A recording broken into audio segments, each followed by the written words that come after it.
Folks, let's get serious here. Folks, come on, let's get serious. What are we doing? Having fun? What are we trying to do here, huh? Folks, thank you very much. I am Big Cheds. I want to say a warm and heartfelt thank you to each and every one of you for joining me here tonight. I joke a little bit. We need to be serious all the time. We're talking about trading. We're talking about investing, and we're risking money, but you need to have fun with it. If you're not enjoying what you're doing, chances are you're going to suffer. So have some fun with it. Try to be a little bit open-minded and keep on grinding. So thank you very much. I am Big Chad. You find me on Twitter. Let's add to the stream. You find me, of course, on Twitter. I am at Big Cheds. I'm on YouTube at Cheds Trading. One thing I'm quite proud of is the fact that I am the author of Trading Wisdom, 50 lessons every trader should know. The reviews are ridiculous. I never expected them to be this good, if I can be completely honest, but 4.7 out of 5 stars. 4 formats. The free version on, look at that, Ched's Trading on YouTube. Free version. I'm putting the whole book for you for free on YouTube eventually. So far, 14 of 50. This upcoming week, I will do less than 15. Less than 15. Less than 15. Stick with what works. Cut your losers, add to your winners, and the rest is history.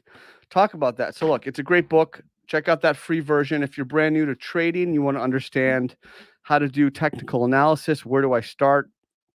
It can be really confusing. This is where you want to start. My tutorials, masterclass TA webinars. Any one of these could be a full paid course, any one of these videos. Watch them for free, soak it up, ask questions, want to learn more, then go watch my quick market updates. That's where this will go into. So definitely encourage you to check that out. I will tell you that I am a founding analyst at Bitcoin Live. Bitcoin Live is the best-in-class educational platform for crypto, without a doubt. For 4 years, I've been doing twice a week, full long-form market updates, putting my heart into it. No matter what's going on in my life, I will update the members of Bitcoin Live. And I'm just one member in the team. When you sign up, you get access to all of our content. We have an amazing sale going on right now. You get 50% off your first 3 months of membership. We have the countdown clock here. Countdown clocks are cool. Just over 1 day left to take advantage of that. If you're not sure, you don't really know what's going on, check out my profile. Go to the pinned tweet. You will get access to the May 4th report. You can watch the entire May 4th report for free, give you a sense of what we're doing. So look, I got all that stuff out of the way. Here's the deal. I will live stream on YouTube at least 4 times this week and hold 3 recorded spaces. I did it. This is live stream number 4. I've done 3 recorded spaces. Right here is the one I did today. It was over just about 2 hours. I just take random questions from random people, and it was actually really fun. I definitely enjoy connecting to people. So I definitely had a lot of fun with that. But this is of value to you if you're kind of just getting started. Watch these spaces. So I'll do like a master tweet basically with all the spaces I did this week, but I just announced it. I'm going to do 4 live streams. This is the last one. This is boom. All this week. Boom, boom, boom. 6-6, 6-7, 6-9, 6-11. Here we are. But I don't do it a lot. This is rare for me. I really try to save, my analysis for Bitcoin Live. It's incredibly important to me. And I can't just do it like this all the time. It definitely burns you out. But I love what I do, and I love trading, and I love teaching trading, and I love interacting with you folks. Bitcoin's clearly bearish, which is tough. And I think in these markets, your posture has to be about survival. Your posture has to be about how can I stick around, long enough to kind of capture the benefit of when the trend does change. So in a lot of my early career, I wrote stuff, from wherever it was that I didn't want to sell all the way down to almost zero. I mean, I've seen many positions go to almost zero. And I personally had to go through that. I had to go through that myself before I was really comfortable, right? Someone says, Cheds, you're a pretty fire dancer. I appreciate that. Ask my friend. Back in college, I never really did any hard drugs or anything. I've definitely used marijuana. I'm not going to lie about that, but I've never done anything else. But like my friends who did, I would get around and I would dance for them, and I would enjoy that, and just had a good time. So I love dancing. That's a little side story there. You want to survive so you can take advantage of that next bull run whenever that is. And so I've just lost so much money not exercising just basic risk management and not cutting my positions and kind of just waiting for the trend to stick around. So I think we're in a really tough market. Throughout all my videos on YouTube, Twitter, Bitcoin Live, I've talked about all the minutia, all the academics. Jam 24 bottom, Feb 24 bottom, the May 12th bottom. Talked about the EMA, the price interaction with the EMA 34. I don't really need to go into that too much. It's all there, right? We're slow drifting. We need a change. We need some type of a change here. Otherwise, we're going to tag the MA 200 weekly, probably break it. Probably going to test, that November 17, kind of December 17 highs, probably break that, and then sweep down kind of right into the heart of this support zone, right? In that kind of 12 to 14K range. So, until something changes, this is what the most likely scenario is. We have to be honest with ourselves. If I didn't know this was Bitcoin and I was just looking at a random chart and I saw this, I'd say, okay, well, this is definitely going to happen, right? I mean, that's like a very high likelihood. But then you kind of think, what are the scenarios? You see, okay, there's really only one data point here, right? And I'm observing kind of the multiple data points in this zone. You think about things in terms of zones. It's not just one wick where one wick stopped. It's about zones. You kind of see right here. This is a pretty big zone. So you see here, I'd say, okay, I could see a test that, but probably break it. And this is the level that I feel like the price would be drawn to, where where like the magnetic force is, or maybe the most gravity is. So that's just how if this wasn't Bitcoin, if you put me in a room and I just looked at something random, of course I know it's Bitcoin, but that's just what makes sense to me on this chart. Hey Khalid, thanks for joining the spaces today. I appreciate that. I appreciate that compliment. I'm just having fun. I'm just happy to be around. Bitcoin Live is worth it. I definitely love it. So I love doing it, and we have a great team. What do I mean it could get bumpy? And so just send me some questions. I'll scan the chat room. It could get bumpy. Where's the support from here to 20K? Yash. And hopefully I'm pronouncing your name all right. Where's the support? You don't really have any price structure here. Like, where's the support? When you move up this quick, right? When you move up this quick, you don't pause and do a bull flag. You don't pause and do some type of ascending triangle that later on you can come and use as support or the bull flag. You just kind of jam right up. When you come up that fast, usually you just slow bleed, slow bleed, slow bleed, slow bleed, slow bleed. That's what you commonly will see. So that's kind of what I mean. It could get bumpy. We're really at a situation where there's no real support here. There's not a lot of real support here from kind of the 29K level down to kind of that 20K level. So Could get bumpy. We're seeing weakness across the board. We know what Ethereum's doing. We know Ethereum is in major trouble. Looks pretty terrible. And kind of what that means, for the rest of the altcoin market, 1526. I want to see how it deals with kind of this $1,300-$1,400 area. But the way it's moving there now, I'm less inclined to want to go long here, honestly. ETH is kind of front running Bitcoin, and Bitcoin hasn't really broken down yet. I'd rather play off the 1,400 range off of a volatile drop rather than a slow bleed. Because if it just slow bleeds into that level, we're dropping back down. I mean, you could see it going much lower. It's a question of where you want to try to play off of. Do you want to try to play off of 800? You've got some structure, maybe around 450, 500. It's not about, and I talked about this in spaces today. I've talked about it before. It's not necessarily about a price level. It's about how you get there. So in this situation, it's slow bleeding towards 1,400. That makes me less likely to want to go long there, right? Back when it bounced on May 12th, when it bounced off the 1760, I was ready and waiting for it. I'd been waiting for that entry for like 2 months. And I jammed it. I played 1760 and I sold out around 2050, right? When there was kind of a weak fall through on Ethereum. Couldn't even really clear the daily EMA 8, for example. So, I've had my eye on that level 1314, but the way we're kind of slow bleeding into it, it makes me perhaps less interested.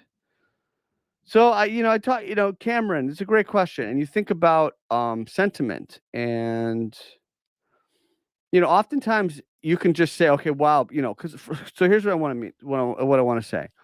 Bears get euphoric after a move down, right? And bulls get euphoric after a move up. So sometimes that's almost like, hey, the price is above the upper Bollinger, or hey, the price is below the lower Bollinger, Bollinger Band on like the daily or whatever. So sometimes it's that, because sentiment is just as good as technicals. I mean, it can be as effective, if not maybe sometimes more effective, at spotting these tops and bottoms. I kind of nailed the April top on sentiment, and the November top on kind of a combination, but more technicals, kind of both of it. But I remember I put out a tweet around here. It's 3 words. I said too much enthusiasm.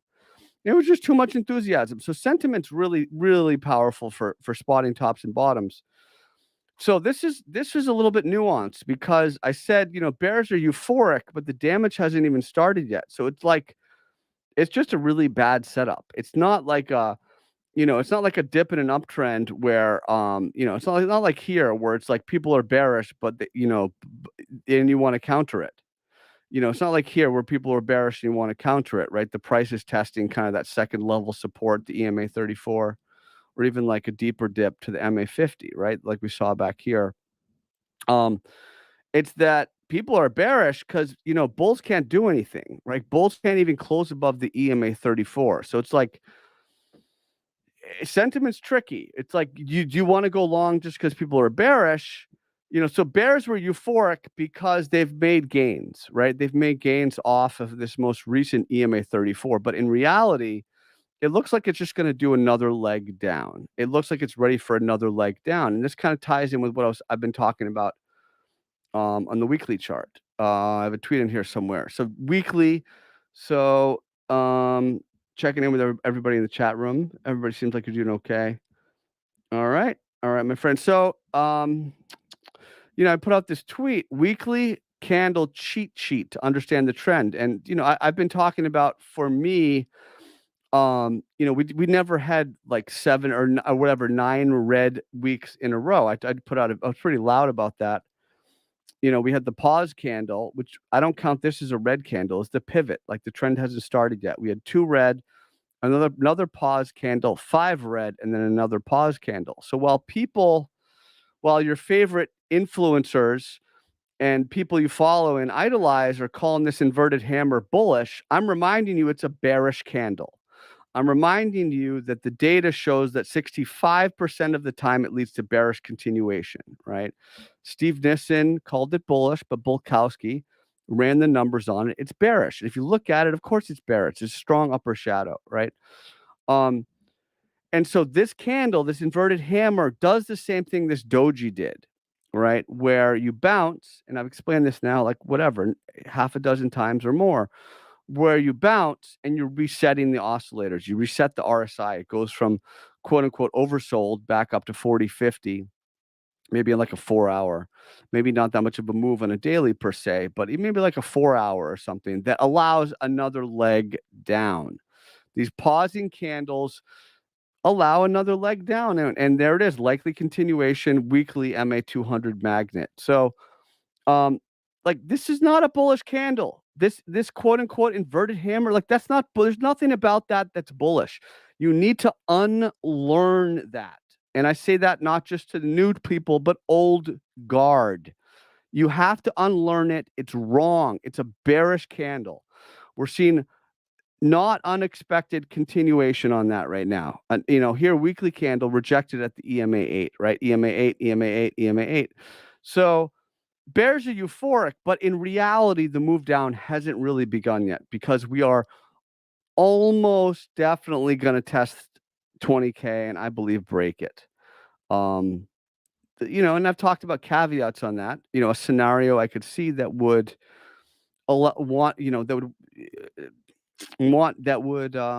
kind of push me towards going long, which would be retesting this low and then coming back, losing it and recapturing it, getting a false break on that low. I'd like that. I'd like that. You could say, okay, double bottom, boom.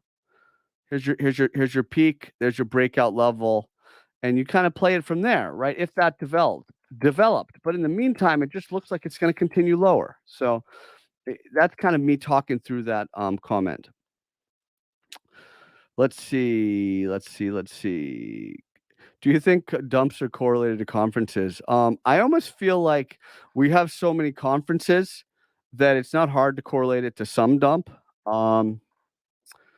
Yeah, I don't know. I don't. Yes, it seems like that's the case, but I don't think that's like any type of like a causation, a causality type of thing. I think conferences are good. You need to have market participants who are interested. You need networking. You need things moving to kind of continually get in new money and innovation and to move the space forward. So, I mean, those things are great in my book. Let's see. BB settings are default. I use default Bollinger Band settings. You can just add your Bollinger Bands. I use for TradingView, just add it right up. Check out my tutorial on YouTube where I go over all that. All right, let's see what's going on. I'm checking the chat room for any interesting questions.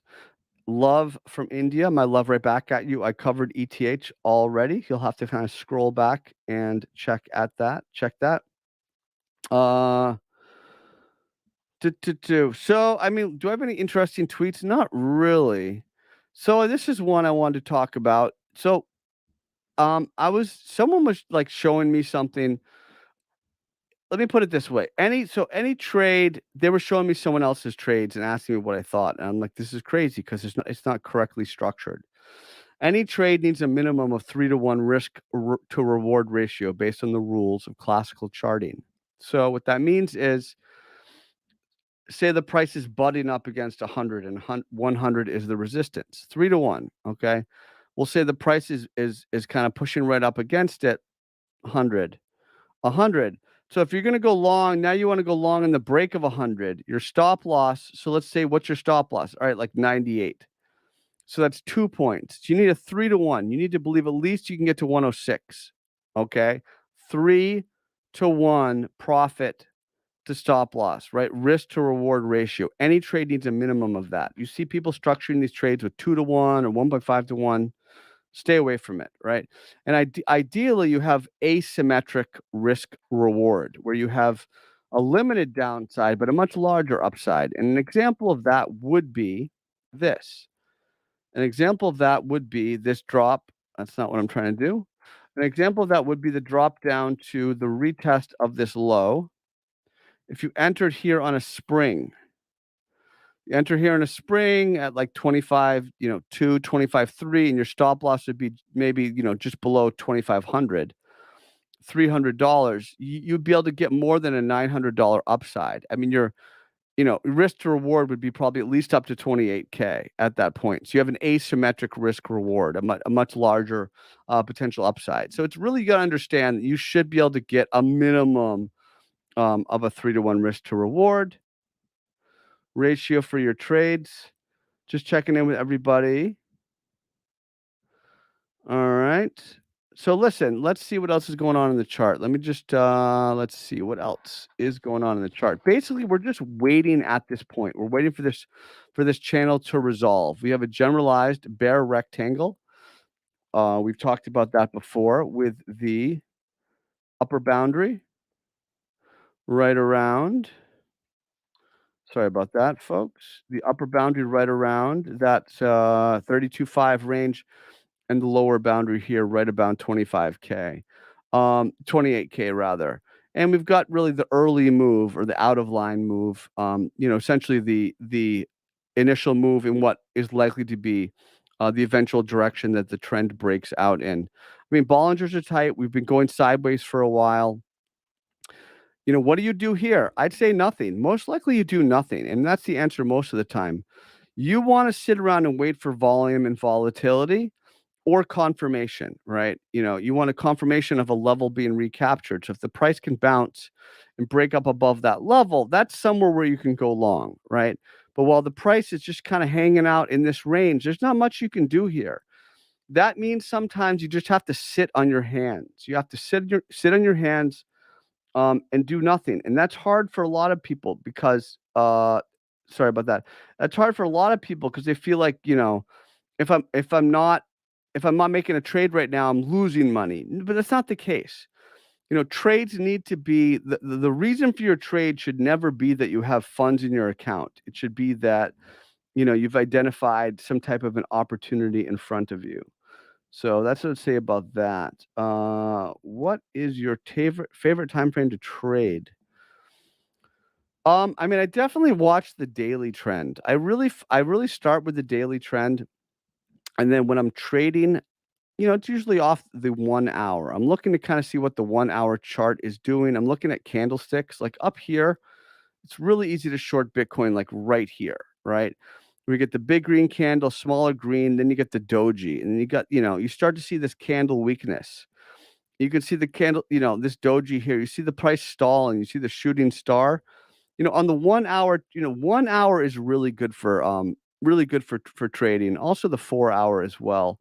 Especially if you want to be a little bit more conservative, it's about candlesticks.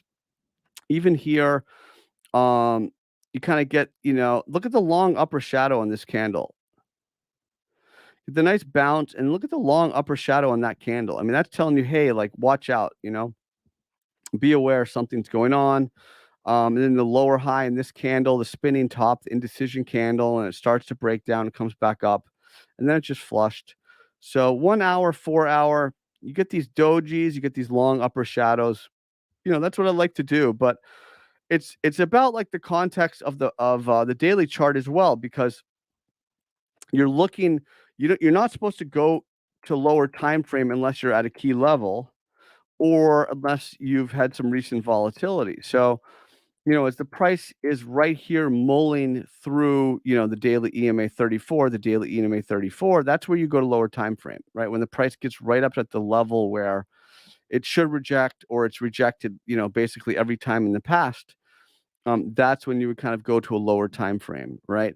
Or even here, if the price is able to bounce off of here, somehow comes back up and it starts to test that area, that's when you would drop to a lower time frame. So hopefully that answers your question just a little bit. Shout out from Puerto Rico. Good to see you, Luis. Thank you so much. If we recapture 32K, I think really 32.5.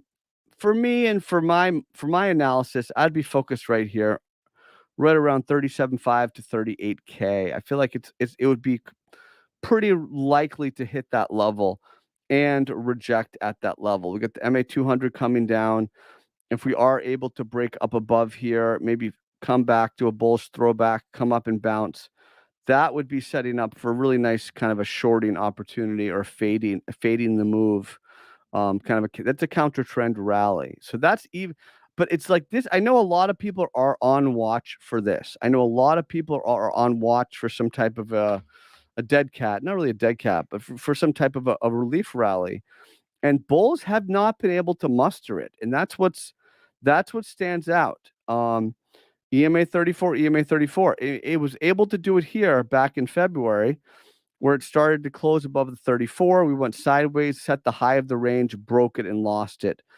You know, the false breakout MA 200 rejection, and then kind of just, I mean, it's been mega sell signals from that point.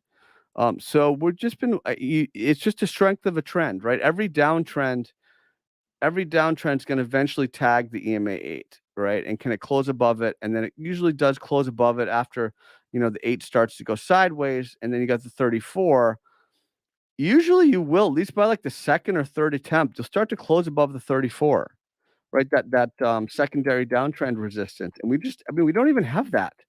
So it's just, you kind of have to remark that. You have to at least observe that weakness. I was, you call me a perma bear, I guess, if you want, but I'm just, I'm reporting what the price is doing.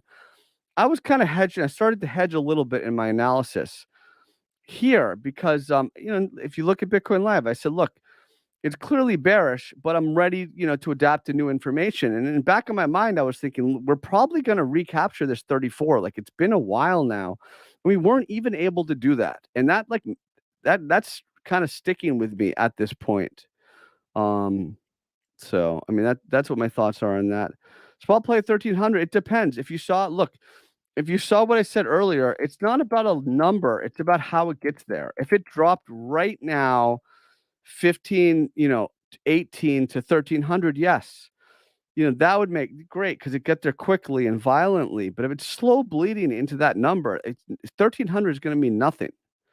A slow bleed into support means breaking support much of the time. I'd say more than often, more than not.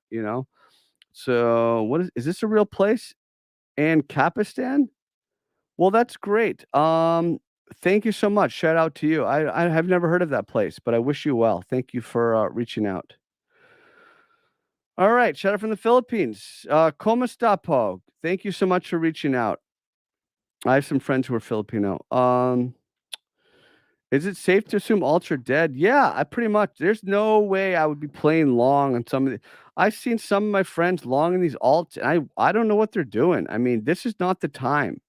This is not the time. This is not the time. Like, this is not the time to try to be a hero. You got to preserve your capital. Um, wait. You gotta see Bitcoin and Ethereum bottom before you touch these alts, and there's like a decent chance it's just like a really, really terrible altcoin environment for 6-12 months.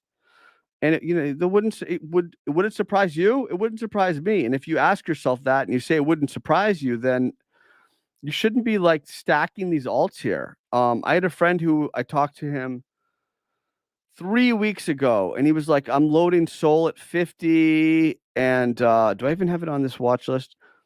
I'm loading Sol at 50, and I'm like buying SHIB at whatever. And I'm like, asked him, like, what's your thesis? Like, why? He said, oh, they're cheap. I'm like, no, what does that mean? They're cheap? Oh, because it was this before. Yeah, but there's a trend. Like, I'm like, dude, you gotta at least wait till like 25 on Sol. And we're heading in that direction, right? He was buying up here, and I'm like, what do we, trends you have a pretty strong trend and you don't want to buy these things until they really wash out. I mean, Sol, for example, is going to 23, 20 to 25. I know you didn't ask about that, but like descending triangle breaking down looks terrible. I think some people get really married to the idea of their coin and it's going to be the next whatever, and they think I'm stacking cheapies, but I've ridden six-figure positions to like $1,000 or to like $500 because I believed in it. Like, don't ever believe in a chart or anything. Like, the minute you believe in something, let's see, from Big Chads. Let's see. Let's see. Believe. Here we go. Don't ever allow yourself to believe in an altcoin project. The minute you start believing in something is the minute you stop respecting support breakdowns on the chart. Respect your money, right? When you believe something, you're going to allow yourself to ignore data that's telling you, that the trend is going lower and that things, that it's in trouble. So, um, belief is the enemy of knowing. Yeah, well put. So, don't marry your position. Such a great point. So, um, just gotta wait, folks. You just gotta wait. It's gonna be really tough. I've been through tough markets, and I think a lot of people who are new market participants have not really been around for like a real washout, and I haven't seen it yet. That's why I've been looking for these lower levels. But and it, may seem like I have pretty strong conviction, and I do, but like I'll tell you, I'm ready. What is that tweet? Hold on. Let's see, strong your convictions. That's terrible. That's me fighting with some guy. That's stupid. Let's see, convictions. Well, all right, but maybe I'm not finding it. How about this way? Let's see. Let's do it this way. I'm trying to find a tweet. Sorry, folks. Technical difficulties. Yeah, your opinion should only be as strong as your ability to change them when new information arises, right? I'm like it's super mega bearish. It's like there's no debate it's bearish. I've been telling you not to buy dips since 64K. I'm still saying that.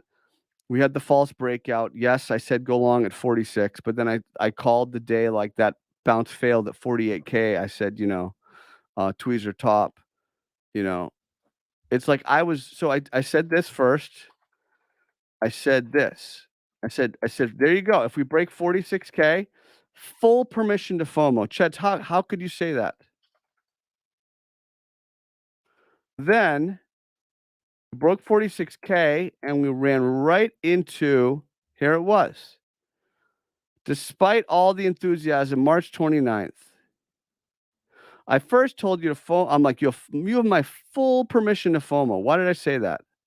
How could I say that? That's just crazy talk. Why would I say that? That's just, I think we had a really well-defined level.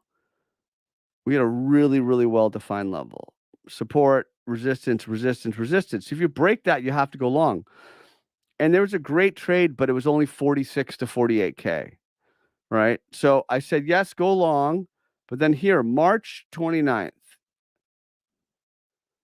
despite all the enthusiasm, and there's a ton of enthusiasm, it's worth observing the daily tweezer at the upper Bollinger. It's like, how do you not observe this? This is a grade A candlestick signal. After the breakout, look at the dual upper shadows in that candle, right? It is worth observing. So you have to check yourself. So I was super strong in my ability that you should FOMO above 46, but I am ready to pivot with new information, and there it was. Candlestick upper Bollinger led to the breakdown. I mean, that was 46K. We're now, we're in full goblin town now, probably heading lower. 28.1, I mean 28.2, what are we talking about? There's no support from here to 25K. There's no real support from 25 to 20K. So we should have no illusions about that. I don't care what your Elliott wave targets put you at 23K or these other numbers. You have to look for price structure. There's no price structure. 20 to 25, 25 to 30. So, those are my thoughts on that. Let's see what's going on. Yep. I'm here. It says low fighting. I really believe in yourself. Thank you that. I meant to tweet. There's we going. It's I'm human and I try to really not do it, but it's super rare. Like I'll read the comments, and it's like 99% of people are like, "Thank you so much," or ask like a normal question. And then there's weird, people who like whatever say weird things, and it's like that's like the side game is like, oh, I'm not going to respond to this person, move on, or am I going to like try to like just talk to them for a while? So That's why I really like the spaces that I did earlier, because you get to hear someone's voice, you get to talk to them. It's in there somewhere. You get to kind of see kind of what people are doing. So I think spaces are fun. It's very easy to fight with people when it's just 140 words, on Twitter. Yeah, of course I said risk off. I mean, it's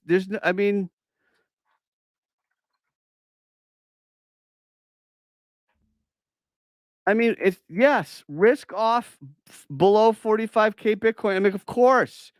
It was a huge breakdown. That was a devastating where's my MA200? Did I somehow delete it? That was a devastating, let me just reload that. That was a devastating blow to the trend, and it's not showing up here. How about that one? Nope, I'll add it later. Really? Really, really, really, huh? Technicals. Moving average simple. Moving average updated, okay. We can deal with that. Let's change it to blue, that's fine. Input will go 200. And I'll make it thicker later, but, like, that was devastating. That was devastating. That was absolutely devastating, where you set a level, reject, reject, you break up above it, and it got rejected, and then it lost the horizontal. That was devastating. So, um, you know, risk off below 45K, like, you can't, of course. And, we've been risk off, since that, and we haven't closed above the daily EMA 34. If you look back, people were getting bullish here. End of May, I was out of my mind. I'm like, "What are these people doing?" Daily EMA 34, we still haven't closed it above it, so, let's see. That was the only unexpected move. Yeah, I mean, I'm just having fun. Look, Bitcoin's followed the trend. Bitcoin hasn't really done anything crazy in a long time, right? It gave us tons of warning signs up here. Not only, if outside of the chart, we saw what Ethereum was doing, but we had the up thrust, right? We had the outside bar, right? We had technical signals, we had market signals, we had all sorts of stuff. Then we had the weekly MA50. We lost the weekly MA50. Uh, we had that first close, right? That first initial warning sign, first close below the MA50.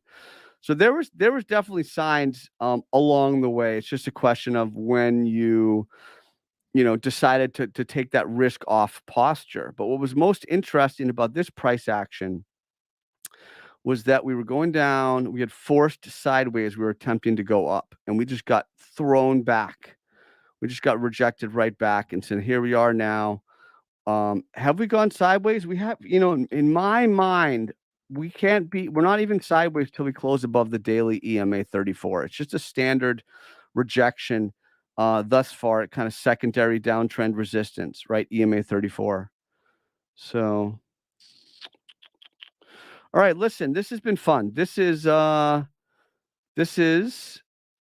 this is my live stream number 4 this week, okay? Which is nuts. I don't do this. I don't do this. But it's Bitcoin live sale week. This is it. I say it. I'm gonna follow through on my word. I also did 3 recorded spaces. Check those out. Those are great. Those are like question and answer kind of segments with people. I'm on Twitter at Big Cheds. Check that out. I am the author and the proud author of Bitcoin Live. Let's remove that comment. It's a nice one though. The author of Bitcoin Live, the best in class. Sorry, I am the author of Trading Wisdom, 50 lessons every trader should know. The feedback has been unbelievable. People are enjoying the book, so I'm very proud of that fact. There are 4 ways to get the book: Kindle audiobook, hardcover, paperback. But how about the free version? You go to my YouTube channel, Ched's Trading, free. Go to the playlist, click on Trading Wisdom.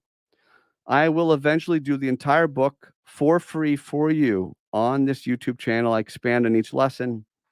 I'll do lesson 15 next week. If you want a really good kind of tutorial to understand basics of chart analysis, check out the tutorials masterclass TA webinars playlist. I think you'll enjoy that quite a bit. And if you're really serious about learning how to trade, you want to stop stubbing your toe, you want to stop messing around, join Bitcoin Live. It is the best in class educational platform for crypto. We have a world-class team. Somehow I'm part of it. I'm very honored to be part of it. I personally do a twice a week long form update.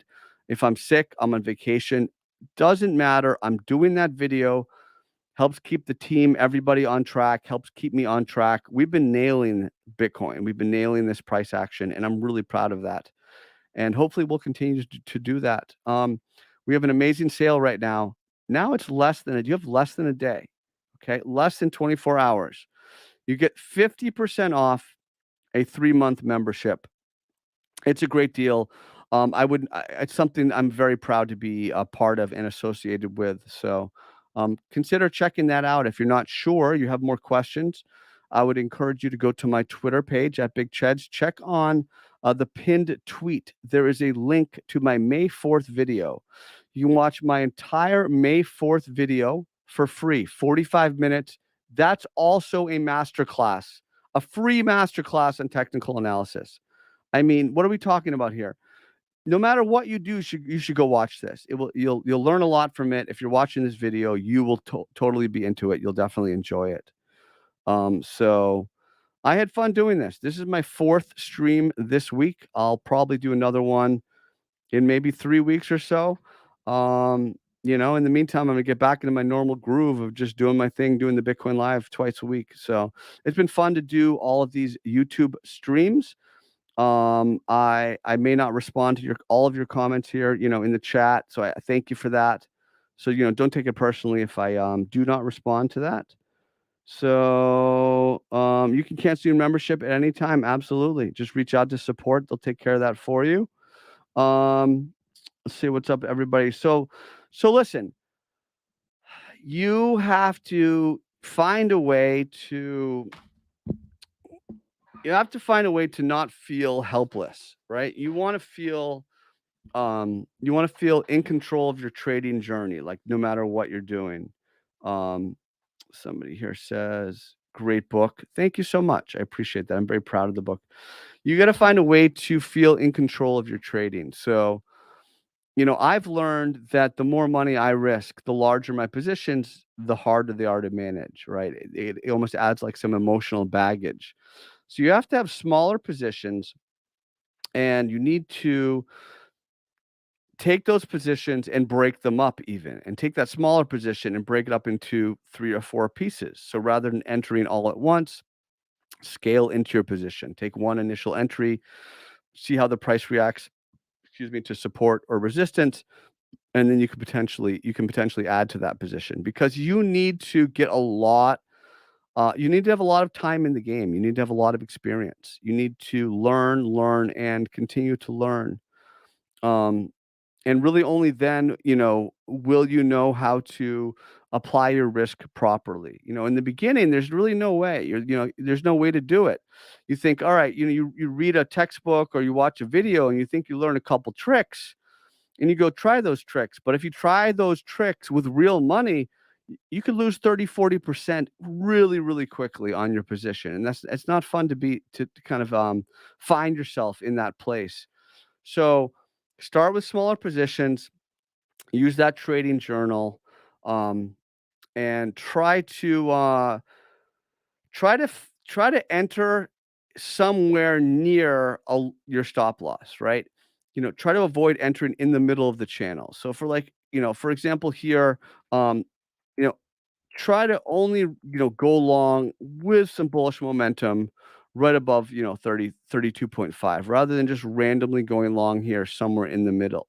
You need to enter close to your exit point, because if you go long at 32.5, if the price gets back below, 32.2, you can exit, because you know that it's kind of a failed breakout, or 32.1 or something like that. It's a failed breakout. So just try to avoid trading just because you want to make a trade, just because you feel like, I should probably do something. Wait for it. And when the time does come, try a smaller position size. It will probably make things a lot easier on you. So thank you so much. I appreciate each and every one of you for watching and listening today. I'm going to get this music party started once again. And I will say that I Look forward to the next time we speak again. All right. Big Cheds out.